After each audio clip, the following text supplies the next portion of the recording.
안녕하세요. 저는 50대 자영업자입니다.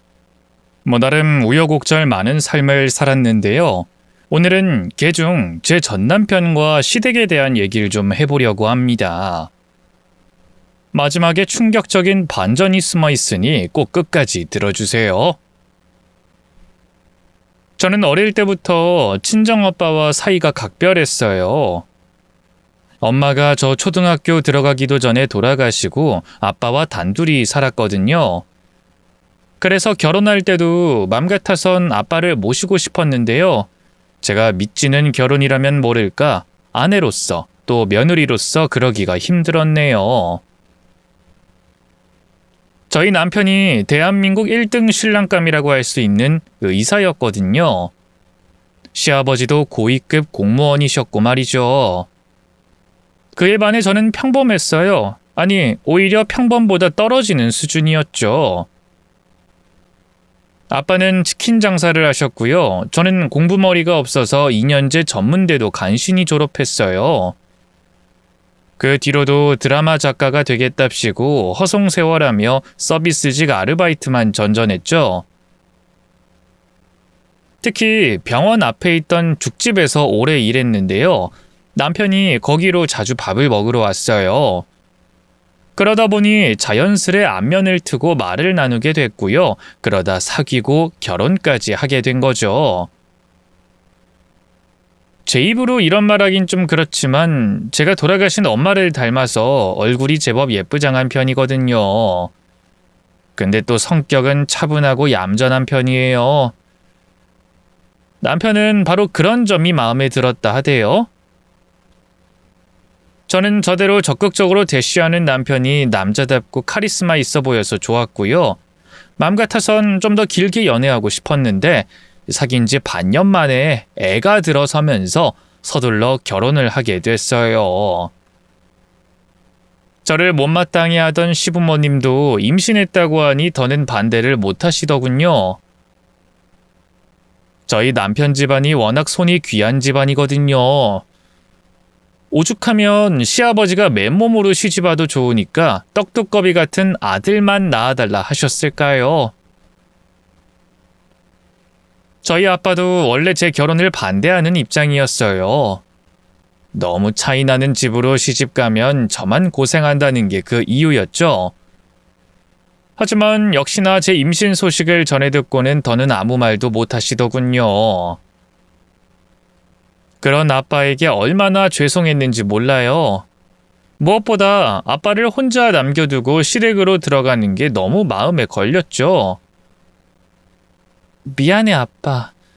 차라리 신혼집을 따로 구한 거면 아빠도 자주 놀러 올 수 있을 텐데 어머님이 결혼 허락해주는 조건으로 딱 2년만 같이 살자 하셨지 뭐야. 내가 엄마가 없으니까 살림을 잘 못할까 봐 걱정이 많이 되시나 봐. 자기가 아끼고 가르치겠대. 딱 2년만 합가 생활하는 건 맞지? 박서방하고 얘기 잘 해놔야 한다. 아무리 시부모님이 잘해주신다고 한들 친부모 같겠니? 네가 많이 눈치도 보이고 힘들 거야. 그러니까 2년 후엔 바로 나와서 살아. 걱정하지 마. 그 사람도 약속했어. 어차피 나 지금 홀몸도 아니라 그 사람 병원에 있을 때 집에 누가 있는 게 좋잖아. 어머님도 아버님도 두 분 다 좋은 분들이야. 처음엔 결혼 반대했어도 임신한 거 알린 뒤로는 얼마나 잘해주신다고. 아빠는 임신까지 한 딸이 시집살이로 고생할까봐 걱정이 이만저만이 아니셨어요. 그런 아빠를 안심시켜드리기 위해 늘 씩씩한 척 했는데요. 사실 결혼 생활은 제가 꿈꾸던 것과 많이 달랐어요. 의사들이 다 그렇지만 특히 남편은 대학병원에서 근무하고 있었기 때문에 많이 바빴어요. 흔히 직장인들 하듯이 6시에 칼같이 퇴근하는 건 꿈도 꿀 수 없었고요. 당직이다 뭐다 해서 아예 집에 들어오지 않는 날도 많았죠. 발이 넓었던 시아버지도 퇴근 후 골프나 술 약속 같은 걸로 늦으실 때가 많았고요.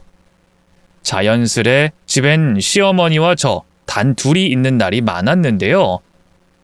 시어머니는 뭐랄까 좀 이중적인 면이 있었어요.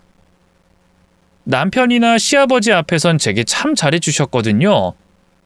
밥 먹을 때 반찬도 챙겨주시고 물도 떠다 주시고 하면서요. 새아가, 몸이 점점 무거워지니까 움직이기가 힘들지? 뭐 필요한 거 있으면 나나 일하는 아주머니에게 얘기하거라. 굳이 수고롭게 혼자 하려고 하지 말고. 네, 어머님.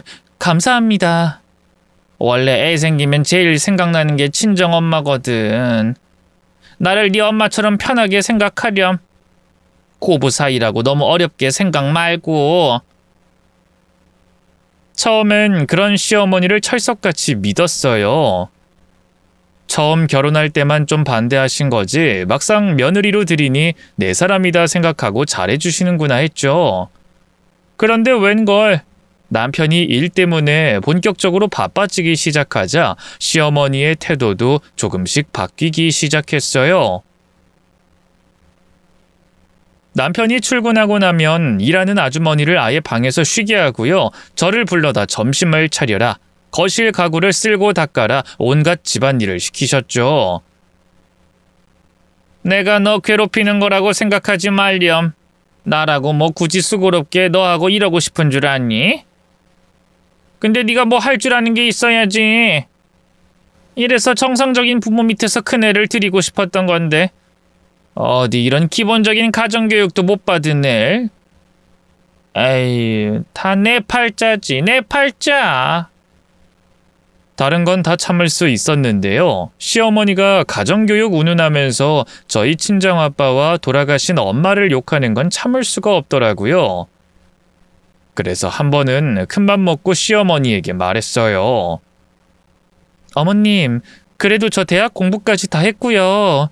어릴 때 아빠가 일 때문에 바쁘셔서 혼자 밥도 지어 먹고 나름 열심히 살림했어요. 어머님 보시기엔 눈에 안 차겠지만 제가 더 노력할게요. 그러니 앞으로 저희 부모님 얘기는 안 꺼내주시면 안 될까요? 나름 예의를 지켜 말씀드린 건데도 시어머니는 불같이 화를 내셨어요. 뭐야?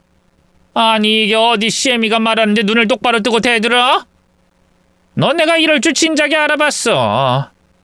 우리 아들 앞에서만 여우같이 얌전한 척 내숭 떨더니만 내 앞에선 드디어 본색을 드러내는구나. 아니요 어머님, 그런 게 아니라. 시끄러! 닥치지 못해? 시애미가 말하면 내내 할 것이지 뭘 잘했다고. 이러니까 내가 네 애미 욕을 할 수밖에 없는 거야. 가정교육이 아주 개판이잖니. 흥분해서 더욱더 뭐라고 하는 시어머니 앞에서 저는 입을 꾹 다물 수밖에 없었어요. 어찌나 서러웠는지 절로 눈물이 새어나오더군요. 그 모습을 본 시어머니는 코웃음을 치면서 다시 입을 열었어요. 너 지금 우는 거니? 하여간 요즘 젊은 여자들은 수가 다 빤하다니까. 네가 눈물 좀 질질 흘리면서 가녀린 척하면 모두가 동정할 줄 알아? 안 되겠다. 너 오늘 저녁 먹기 전까지 집안에 있는 식기들 싹 다 설거지해놔. 네? 집안에 식기만 수백 개가 될 텐데 그걸 전부 다요? 아이 그래. 하나라도 깨뜨리면 가만 안 둘 줄 알아. 알겠어? 오늘 보니까 너 성질머리가 보통이 아닌 것 같은데 임자 아주 제대로 만난 줄 알아. 어머님, 제가 잘못했어요. 다신 말대꾸 안 할 테니 한 번만 봐주세요. 제가 홀몸도 아니고 어떻게 집안에 있는 식기를 전부 다 설거지하겠어요. 네? 왜 못해? 내가 찬석이 임신했을 땐 만삭의 몸으로도 밭 깔고 김 메고 다 했는데 그에 비하면 설거지는 껌 아니니? 아이 잔말 말고 얼른 가서 시작해. 기어이 시어머니는 찬장에 있던 모든 그릇을 싹 다 꺼내셨어요. 뿐만 아니라 고무장갑도 못 끼게 하고 찬물로만 설거지를 시키셨죠. 시어머니 취미가 테이블웨어 수집이라서 식기가 정말 말도 못하게 많았거든요. 정말 해도 해도 끝이 나질 않더라고요. 4시간 넘게 서 있자니 다리엔 점점 감각도 없어지고요. 배도 미친 듯이 당기기 시작했죠. 그때 그 악몽 같던 순간을 잊을 수가 없어요. 결국 그날 밤 남편이 돌아오자마자 제가 겪은 수모를 다 얘기하려고 했어요. 그런데 웬걸 시어머니가 한 발 앞서 빠르게 선수를 치더군요. 글쎄 남편이 다녀왔다고 인사를 하자마자 그 앞에서 갑자기 울음을 터뜨리지 뭐예요. 놀란 남편은 얼른 그런 시어머니에게 다가갔죠. 어머니 왜 그러세요? 무슨 일 있으세요? 그게 말이다. 아휴, 아니다 됐다. 내가 알려니 죽어야지. 괜히 새아가랑 네 사이 이간질하는 못된 시엠이 된 것 같고. 그게 무슨 말씀이세요? 이 사람이랑 무슨 일이 있었어요? 그게 말이다. 임신하고도 너무 가만히 있는 것도 안 좋을 것 같아서 오늘 새애기한테 설거지를 좀 도와달라고 했거든. 아이 그랬더니 두 눈 똑바로 뜨고 대들지 뭐니. 박씨 집안 손주 가진 자기를 왜 부려먹냐면서. 어찌나 표독스럽게 뭐라고 하는지 내가 정말 무서워서 혼났다. 시어머니의 가증스러운 거짓말에 저는 입을 떡 벌렸어요. 놀란 남편이 그런 제게 시선을 던지더군요. 당신 어머니 말이 사실이야? 아니에요. 어머님 왜 그런 말씀하세요? 제가 언제 그랬어요? 오히려 저한테 막말하신 거 어머님이시잖아요. 제가 오늘 집안에 있는 그릇들 다 설거지하느라 얼마나 힘들었는데. 그래, 네가 그렇다고 하면 그런 걸로 하자꾸나. 나는 너랑 우리 찬석이 이간질하고 싶은 마음 꿈에도 없다. 뭐가 그런 걸로 하자는 거예요? 왜 그런 식으로 말씀하세요? 아니잖아요. 저 괴롭힌 건 어머님이잖아요. 당신 그만하고 목소리 낮춰. 지금 어머니 앞에서 버릇없게 뭐 하는 거야? 남편은 흥분한 저를 나무라더니만 그때까지도 거짓 눈물을 흘리고 있는 시어머니를 달래기 시작했어요. 정말 미치고 팔짝 뛰겠더군요. 그래서 본인 방에서 쉬고 있던 일하는 아주머니를 불러왔죠. 아주머니가 말씀 좀 해보세요. 평소에 보셔서 다 아시죠?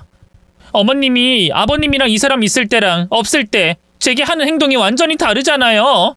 저 엄청 괴롭히잖아요. 오늘만 해도 그 많던 그릇 설거지를 다 독박 씌우셨잖아요. 보셨죠? 네? 아주머니는 당황해 어쩔 줄 몰라 했어요. 그러면서 시어머니 눈치만 살폈는데요. 그런 아주머니를 보던 시어머니가 슬쩍 고개를 끄덕이면서 신호를 주더군요.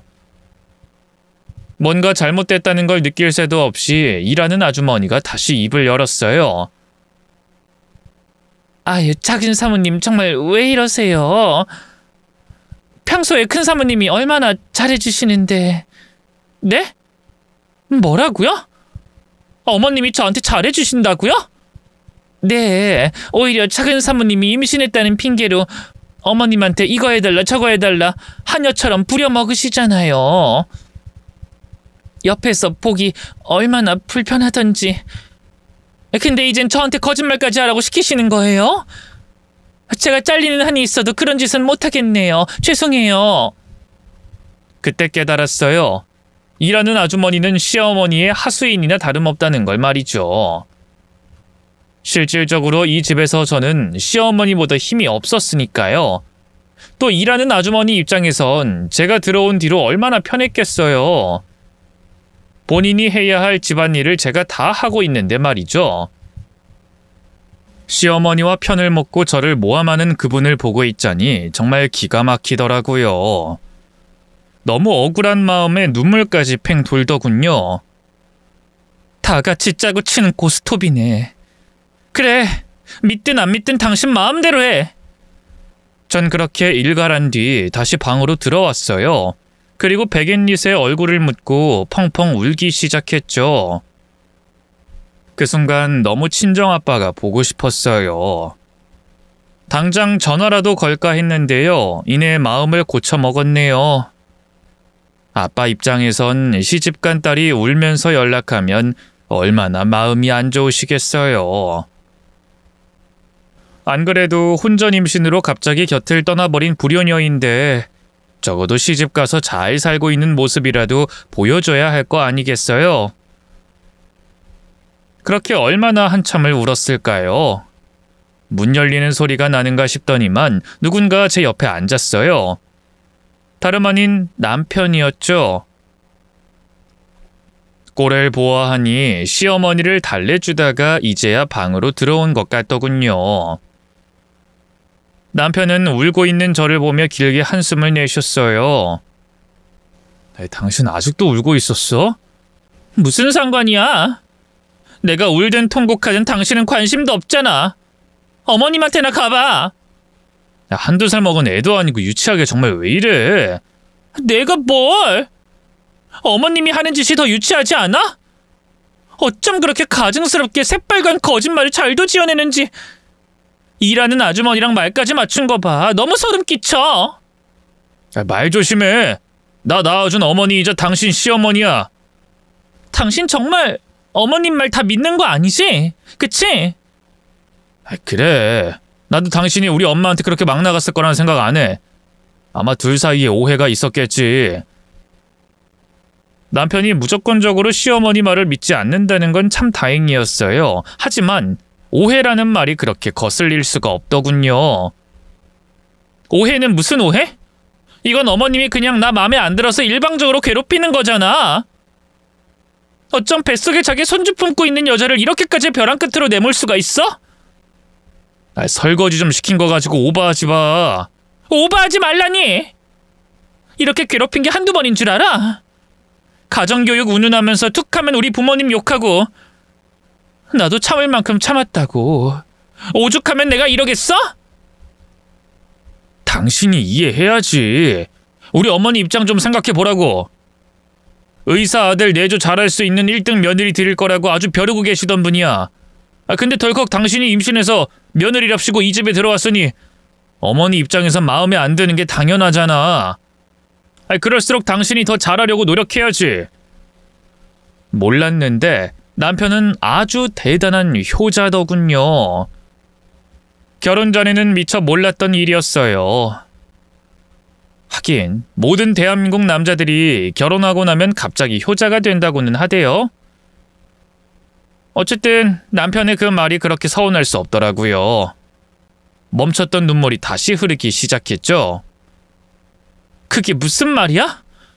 난 그럼 어머님이 바라던 1등 며느리가 아니니까 어머님이 아무리 괴롭혀도 다 참아야 한다는 거야? 당신에 비해서 집도 가난하고 엄마도 없고 죽집 아르바이트나 하던 그런 여자니까? 또 과장한다. 그게 아니라 어쨌든 우리 어머니가 당신보다 어른이잖아. 그럼 당신이 먼저 살갑게 다가가서 말도 자꾸 걸고 예쁜 짓도 하고 하라는 거지. 웃는 얼굴에 침 못 뱉는다는 말이 괜히 나왔겠어? 내가 뭐 그렇게 안 해본 줄 알아?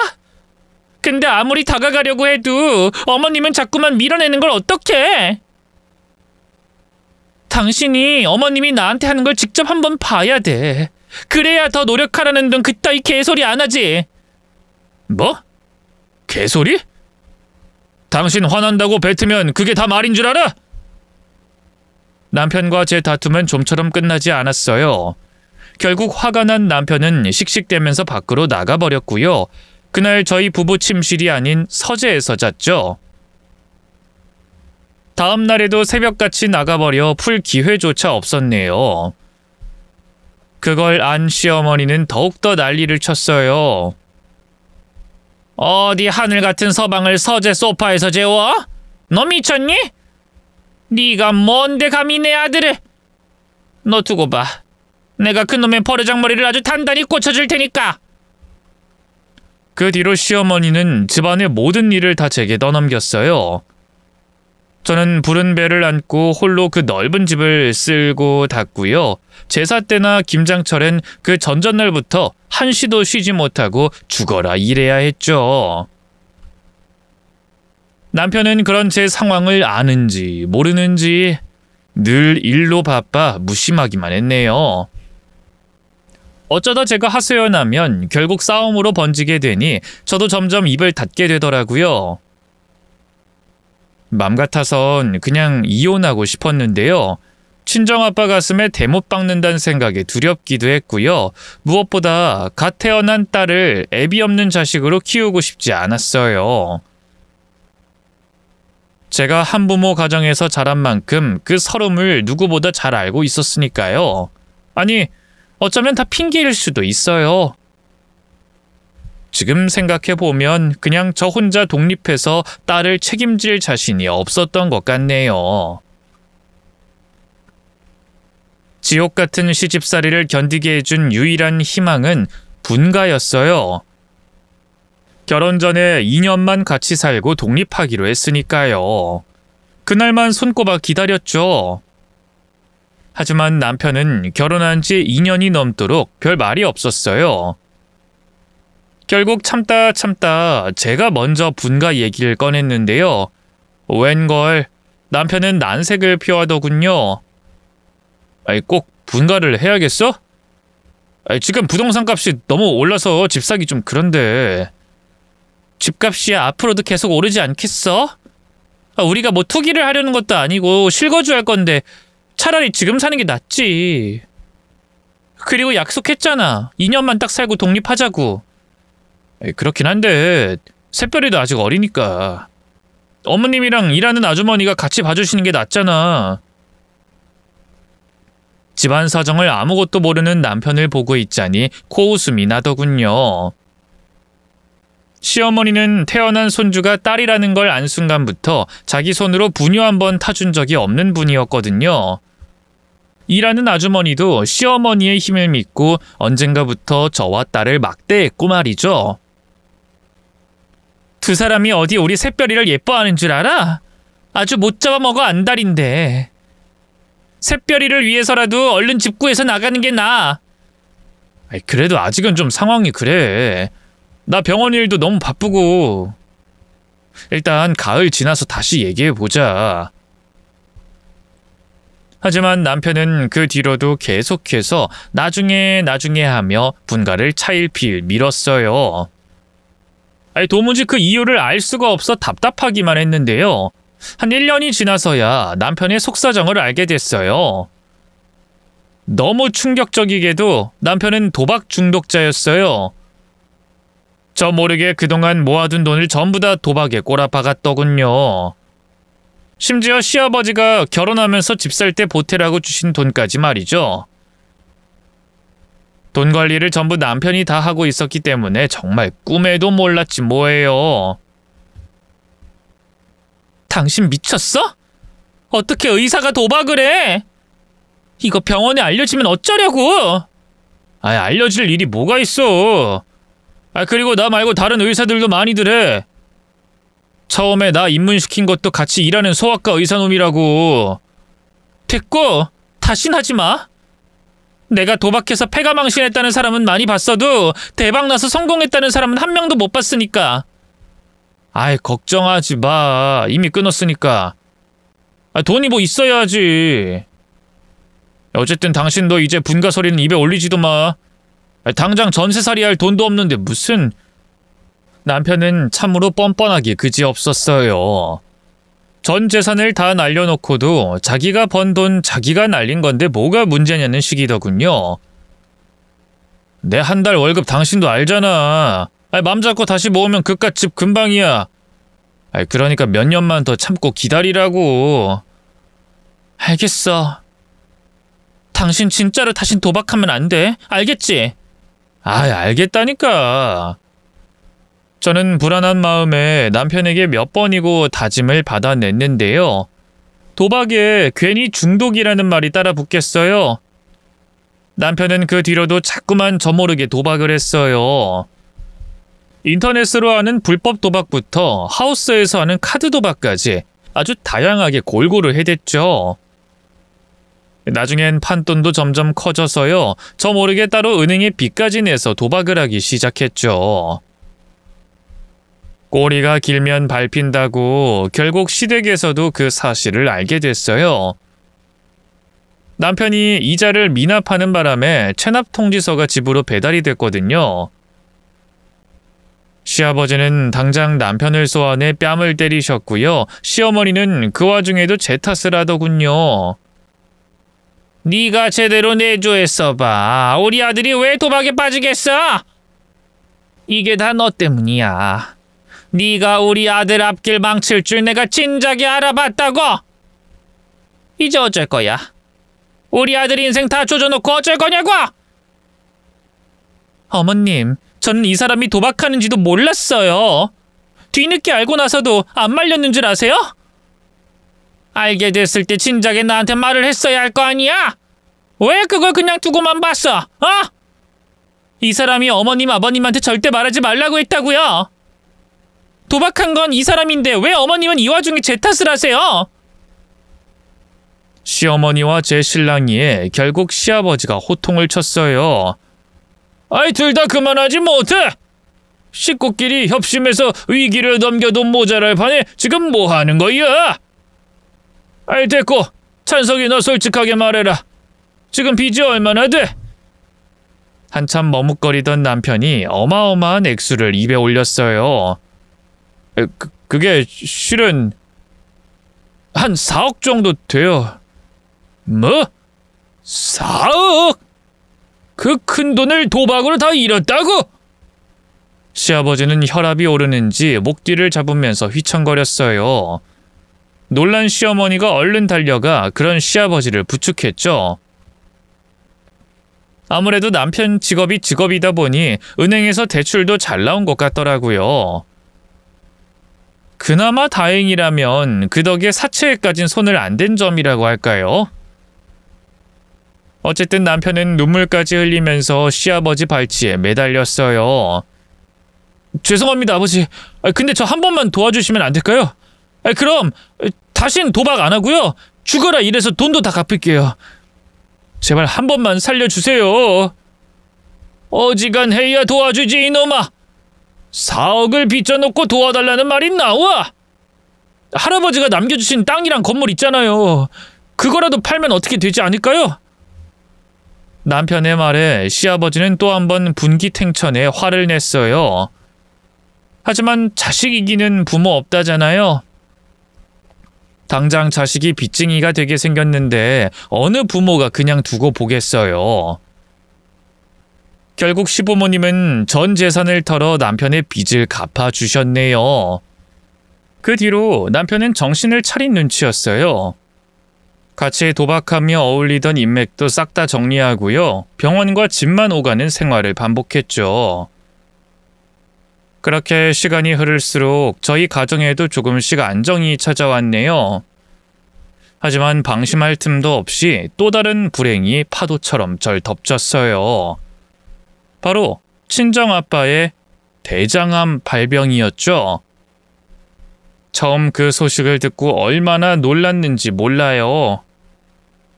전화를 받자마자 한달음에 친정으로 달려갔는데요. 웬걸 못 본 새 아빠 얼굴이 말이 아니었어요. 머리엔 흰머리가 가득했고요. 몸은 살이 내릴 대로 내려서 뼈밖에 없었죠. 시어머니 눈치 때문에 거의 1년 만에 아빠를 보는 거였거든요. 죄책감에 눈물이 어찌나 흐르고 또 흐르던지요. 아빠, 이게 대체 뭐야? 그동안 밥도 제대로 안 챙겨 먹은 거야? 왜 이렇게 말랐어? 대장암이란 얘긴 또 뭐고? 미안하다, 미영아. 얘기는 해야 할 것 같아서. 암 진단을 받았는데 당연히 나한테 얘기를 해야지. 일단 나랑 같이 병원부터 다시 가보자. 오진일 수도 있잖아. 아빠가 벌써 다른 병원에 가서도 재검 받아봤어. 근데 대장암 맞대. 이미 다른 장기로 전이까지 돼서 수술도 어려울 것 같다는구나. 그런 아빠의 말을 믿을 수가 없었어요. 그래서 다음날 굳이 아빠를 끌고 다시 병원으로 갔는데요. 역시나 의사도 똑같은 말을 하더군요. 일단 수술은 어렵고요. 항암 치료부터 해볼까 합니다. 근데 전이도 많이 됐고 아버님이 당뇨랑 혈압도 있으셔서 최선을 다해보긴 하겠지만 완치를 장담할 수는 없을 것 같습니다. 말도 안 돼요. 의사면 어떻게든 살려보겠단 말을 해야지. 전 이런 병원에 저희 아빠 못 맡겨요. 아빠, 가자.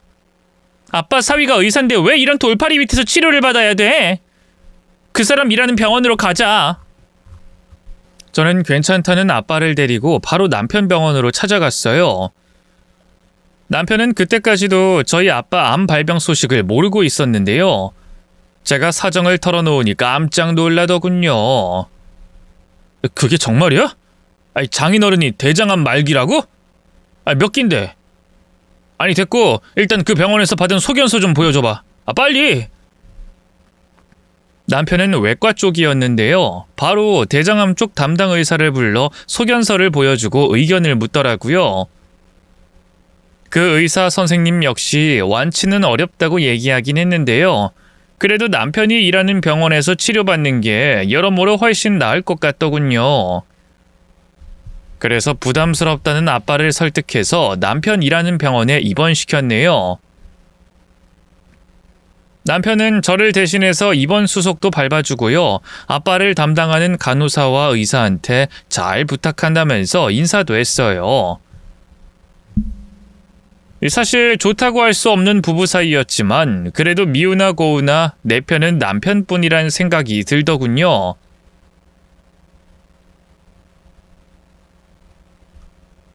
마음 같아선 제가 아빠를 돌보고 싶었는데요. 아직 딸이 어리다 보니 그게 쉽지 않았어요. 시어머니 눈치도 많이 보였고요. 아빠도 괜찮다고 간병인 구할 돈 정도는 충분히 있다면서 사양하시더군요. 실제로 자신이 직접 간병인을 구하기도 했고요. 대신 저는 틈틈이 아빠를 자주 보러 갔어요. 이대로 그냥 아빠를 떠나보내면 정말 평생 후회할 것 같아서 말이죠.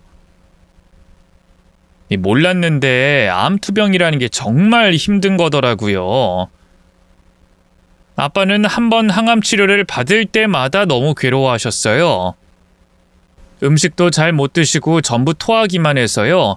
안 그래도 마를 대로 마른 몸이 더욱더 앙상해졌죠. 그런 아빠를 보면서 남몰래 얼마나 눈물을 흘렸나 몰라요. 매일 밤 하늘에 있는 엄마에게 기도했어요. 제발 아빠를 조금만 더 늦게 데려가 달라고 말이죠. 하지만 그런 기도가 무색하게도 아빠는 투병을 시작한 지 8개월 만에 돌아가시고 말았어요. 남편 전화를 받고 달려가니 아빠는 이미 숨이 넘어가기 직전이었는데요. 제 손을 꼭 잡으면서 그러시더군요. 우리 딸, 아빠가 많이 사랑한다. 알지? 하늘에서 엄마랑 같이 우리 딸 계속 지켜볼 테니까 씩씩하게 잘 살아야 돼. 그리고 아빠가 우리 딸 위해서 작은 선물 하나 남겼으니까 너무 놀라지 말고. 아빠, 그런 말 하지 마. 더 살아야지. 살아서 우리 샛별이 유치원 들어가는 것도 보고 좋은 남자 만나 시집 가는 것도 봐야지. 아빠, 이대로 가면 안 돼. 내가 아빠한테 못해준 게 너무 많단 말이야. 같이 여행도 가고 환갑잔치도 근사하게 해주고 좋은 아줌마 있으면 재혼도 시켜주려고 했는데 아빠, 이대로 놔두고 가면 안 돼. 제발 눈 떠. 응? 저는 아빠에게 매달려 울고불고 난리를 쳤어요. 아빠는 그런 저를 말없이 토닥이다가 그대로 눈을 감으셨죠. 지금 생각해보면 참 후회돼요. 아빠 걱정 안 하게 웃으면서 보내줄걸. 평소엔 그렇게 씩씩한 척 잘했으면서 왜 그땐 그러지 못했을까요? 죽는 순간까지도 제 걱정만 했을 아빠를 생각하면 지금도 가슴이 너무 미어집니다. 무슨 정신으로 장례를 치렀는지 모르겠어요. 아빠 영정사진 앞에서 울고 또 울었던 기억밖에 없네요. 세상에 정말 혼자 남겨진 기분에 너무 두렵고 서러웠어요. 어린 딸만 아니었다면 아빠를 따라가고 싶은 마음이 굴뚝 같았죠. 장례를 치르고 나서도 한동안은 정신이 나가 있었어요. 방 안에 틀어박혀 몇 날 며칠을 누워만 있었죠. 시어머니도 제가 부친상을 치렀다는 걸 알아서인지 딱히 뭐라고 하진 않더군요. 집안일도 일하는 아주머니에게 다 시키고 말이죠. 그렇게 한 보름쯤 지났을까요? 이대로는 안 되겠다 싶어서 오랜만에 씻고 거실로 나왔는데요. 딸은 낮잠을 자고 있었고요. 거실에서 혼자 텔레비전을 보고 있던 시어머니가 반색을 하더군요. 아이고, 드디어 나왔네. 뭐 좀 먹을래? 아, 괜찮아요. 제가 차려 먹을게요. 아이, 됐다. 앉아 있어라. 여사님, 여기 애 일어났으니까 먹을 거 좀 챙겨줘요. 아니다, 내가 할게요. 웬일로 시어머니는 직접 주방으로 들어갔어요. 그리고 한참을 사부작거리더니 이내 따뜻한 전복죽을 한 그릇 가져오더군요. 생전 시어머니에게서 그런 걸 받아본 게 처음이었기 때문에 얼마나 놀랐는지 몰라요. 이게 뭐예요, 어머님? 아이, 뭐긴 뭐야, 전복죽이지. 텅 빈 속에 갑자기 아무거나 들어가면 놀란다. 일단 이 죽으로 속 좀 데워. 감사합니다. 잘 먹을게요. 원래 못하던 사람이 한 번 잘해주는 게 더 감동이라고 하잖아요. 시어머니가 딱 그랬어요. 늘 저를 못살게만 굴던 분이 갑자기 그렇게 잘해주니 눈물이 절로 팽 돌더군요. 하지만 그것도 아주 잠깐이었어요. 시어머니가 꺼낸 말 한마디에 그 감동도 와장창 박살이 나고 말았죠. 예, 그 찬석이한테 들었는데 그 바깥 사돈 말이다. 너한테 건물 하나 물려줄 게 있다며? 저도 몰랐는데 한 1년 전쯤일까요? 친척 어르신 중에 한 분이 연고 없이 돌아가시면서 그 재산을 저희 아빠가 물려받게 됐다고 하더라고요. 1억이라는 큰 돈과 시내에 있는 작은 상가 건물이었죠. 아빠가 돌아가시면서 말씀하신 작은 선물이라는 게 그걸 말했던 것 같더군요. 갑작스러운 유산 얘기에 떨떠름한 기분이 들었지만 일단 내색하지 않고 입을 열었어요. 네, 맞아요. 자식이 저뿐이니 제가 물려받게 될 것 같아요. 그래? 잘 됐구나. 안 그래도 내가 요새 작게 카페라도 좀 차려볼까 생각하고 있었거든. 아, 근데 괜찮은 자리가 없어서 속만 끓였지 뭐야. 네? 그게 무슨... 아유, 척하면 척 알아들어야지. 그 건물에 나 카페 좀 차리겠다고. 생각지도 못한 말에 입이 떡 벌어졌어요. 아빠가 제게 물려주신 건물인데 왜 시어머니가 거기에서 장사를 하겠다는 건지 이해가 안 되더군요. 그런 제 마음을 읽은 걸까요? 시어머니의 눈이 바로 사나워졌어요. 왜? 내가 뭐 못할 말했니? 솔직히 네가 시집 올 때 해온 게 뭐가 있니? 남들은 의사랑 결혼하면 기본으로 열쇠 3개는 해간다는데 넌 그냥 맨몸으로 오다시피 했잖아. 양심이 있으면 이제라도 좀 줄 건 줘야 하는 거 아니니? 아니, 안 된다는 게 아니라 너무 당황스러워서요. 돌아가신 저희 아빠가 물려주신 유산이니까 어떻게 처리할진 좀 생각을 해봐야 할 것 같아요. 그 건물에 아직 장사하는 분들이 계시기도 하고. 나름 좋게 좋게 돌려서 말했는데요. 그것조차 시어머니는 못마땅했나 봐요. 아유, 생각하긴 뭘 생각해? 아니, 너희 애비도 참 그렇다. 죽을 때 그 유산 좀 시댁에 나눠주라는 말 한마디 없디? 의사 집안에 날 맨몸으로 시집 보낸 건 생각도 안 하고 어쩜 그렇게 인간이 뻔뻔한지 몰라? 역시나 시어머니는 또 아무렇지 않게 저희 아빠 욕을 하더군요. 하지만 살아계신 것도 아니고 돌아가신 지 얼마 안 된 분한테 그러는 건 너무 선 넘은 거 아닌가요? 그 순간 갑자기 머리에 열이 확 오르면서 눈앞이 벌개지더군요. 그래서 저도 모르게 죽그릇을 바닥으로 내던지면서 소리쳤어요. 돌아가신 저희 아빠한테 어떻게 그따위로 말을 해요? 사람이면 이럴 수가 있어? 아니, 얘 좀 봐. 내가 만들어준 죽을. 너 이러니까 내가 계속 가정교육 얘기를 할 수밖에 없는 거야. 너희 부모 욕먹이고 싶지 않으면 네가 행실을 똑바로 해야지.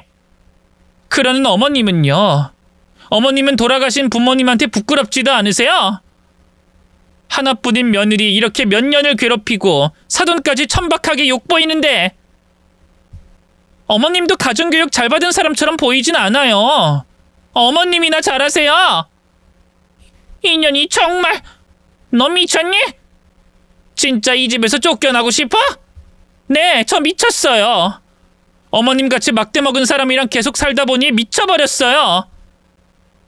어디 쫓아낼 테면 쫓아내 보세요. 누가 무서워할 줄 알아요? 저 어차피 어머님 아들한테도 더는 애정 없어요. 애 때문에 할 수 없이 살던 거지. 그깟 이혼 그냥 하면 그만이에요.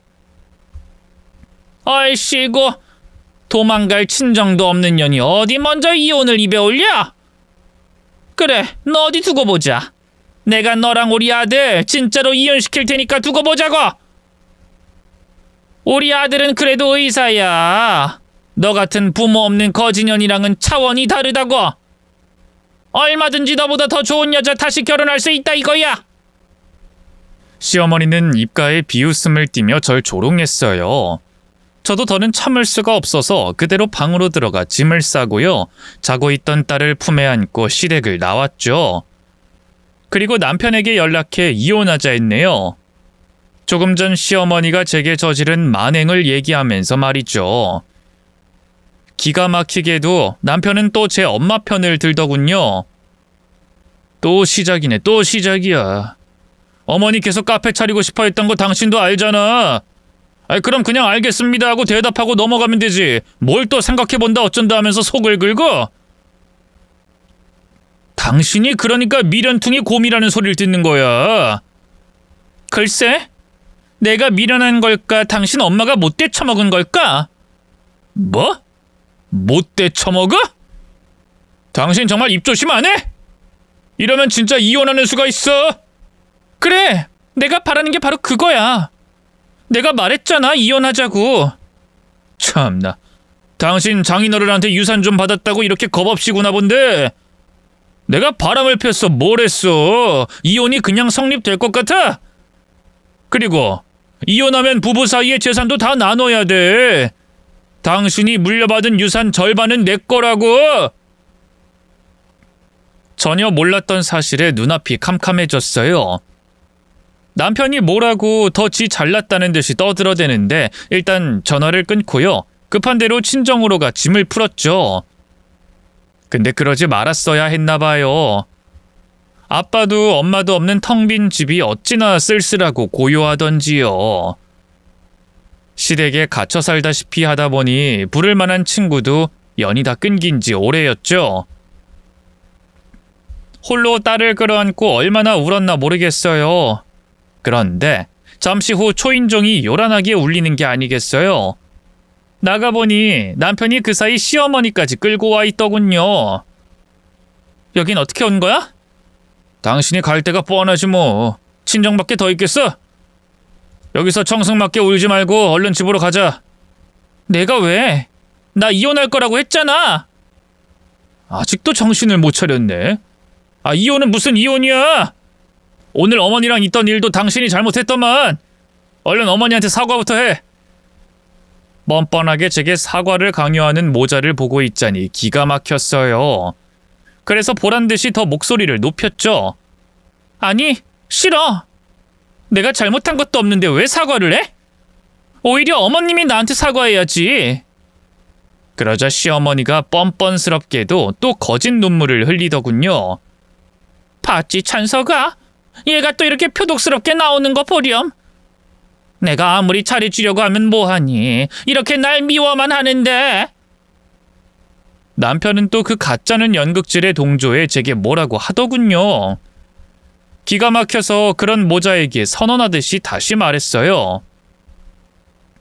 그만하고 돌아가. 난 정말 이혼할 거니까. 나 이제 더는 이렇게 못 살겠어.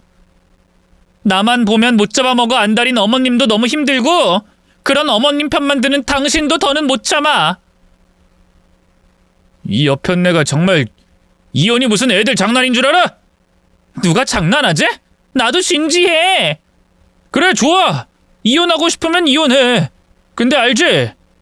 부부 재산은 무조건 분할해야 하는 거. 그럼 아버님한테 받은 건물 처분하고 그 1억 돈까지 합쳐서 절반 나한테 내놔. 지금 바로 각서 쓰자고!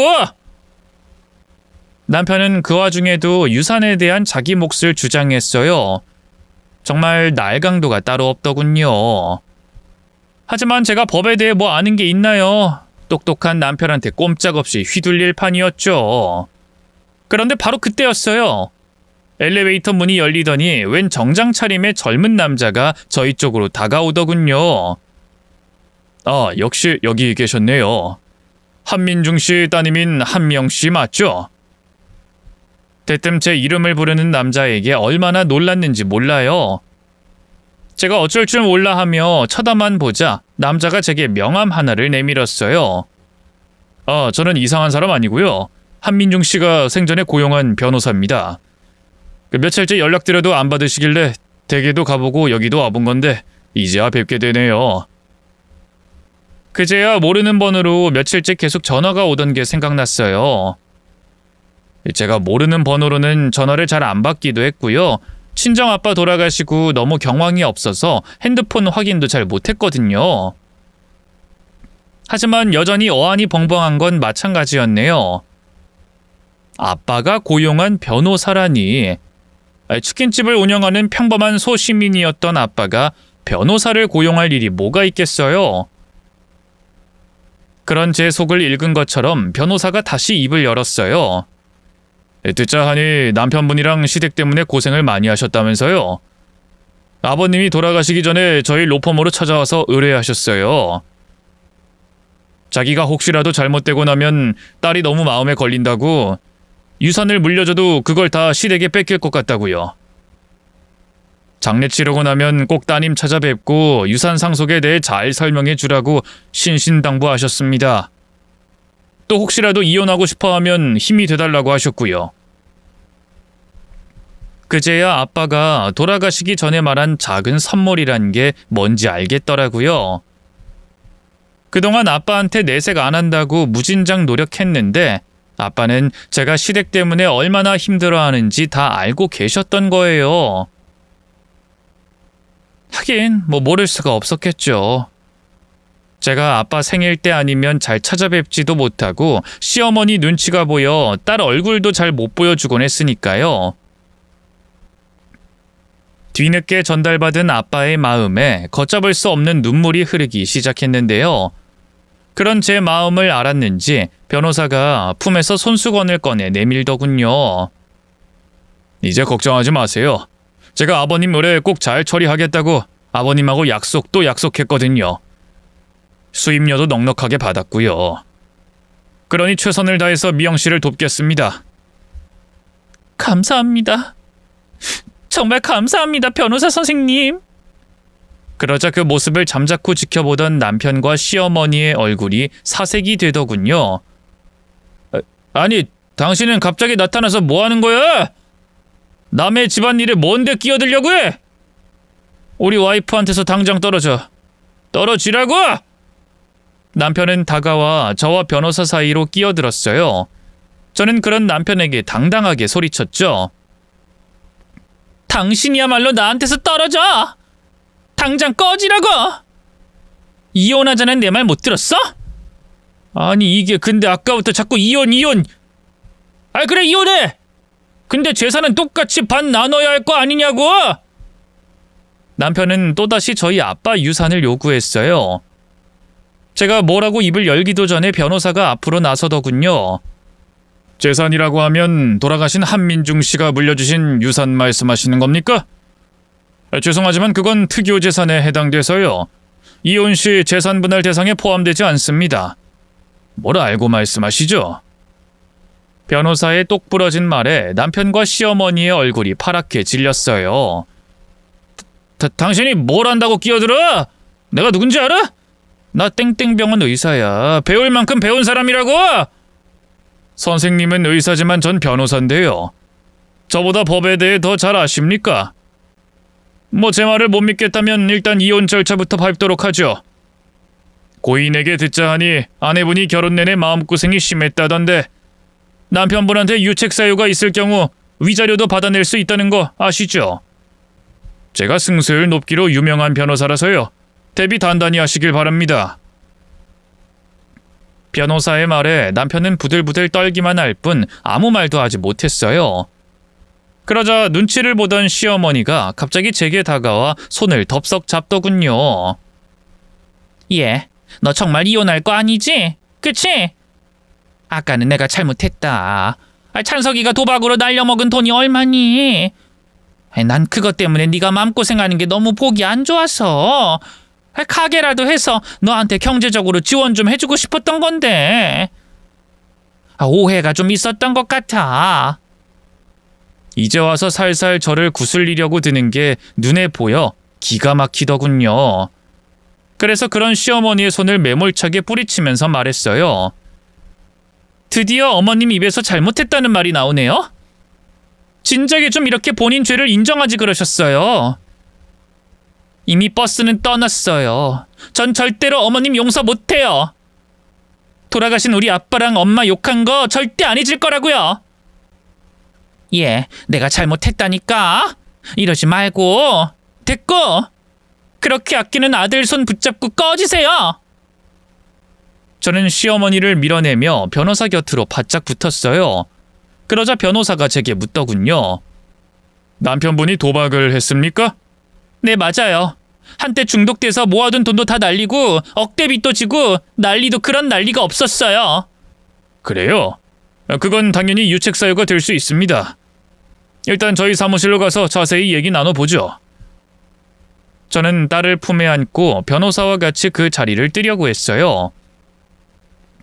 남편은 그런 저희를 차마 붙잡지도 못하고 애먼 자기 엄마한테 화풀이만 하더군요. 아이, 어머니! 제가 도박했다는 걸 변호사 앞에서 말하면 어떡해요? 미안하다, 아들. 난 그냥 새아가랑 잘 풀어보려는 마음에. 왜 괜히 나서길 나서냐고요? 이제 어쩔 거야? 그런 모자꼴이 어찌나 한심하던지요. 차마 두 눈 뜨고 보기가 힘들 정도더군요. 어쨌든 그 변호사의 도움으로 저는 무사히 남편과 이혼할 수 있었어요. 남편이 끝까지 이혼 못해주겠다고 버텨서 결국 소송을 할 수밖에 없었는데요. 남편의 도박 중독과 시집살이 등이 유책 사유가 돼 무사히 이혼할 수 있었고요. 딸 친권과 양육권도 전부 제가 가져올 수 있었네요. 약간이지만 위자료도 받았고요. 물론 아빠가 물려주신 재산도 단 한 푼도 빼앗기지 않았습니다. 특유 재산이란 게 남편이 재산 증식에 기여했으면 모를까 제 경우에는 전혀 나누지 않아도 된다고 하더군요. 그야말로 완벽한 제 승리였어요. 이게 다 고급 로펌에서 일하는 실력 좋은 변호사 선생님과 그런 변호사를 고용해준 아빠 덕분이었죠. 이혼 후 전 남편과 시댁은 완전히 패가망신했어요. 남편은 또다시 도박에 손을 대기 시작하다가 결국 사채비까지 지게 됐고요. 그 스트레스로 알코올 의존증까지 생겼네요. 한심하게도 술 먹고 수술하다가 대형 사고를 치는 바람에 병원에서도 잘리게 됐죠. 듣기로는 아예 의사 면허가 박탈됐다고 하니 다시는 의사 가운을 못 입을 것 같아요. 시댁은 시댁대로 그런 아들 뒷바라지하느라 전 재산은 물론 집까지 팔아치우고요. 지금은 월세살이 하면서 힘들게 살고 있다 하더군요. 시아버지는 은퇴 후에도 쉬지 못하고 아파트 경비 일을 하고 있고요.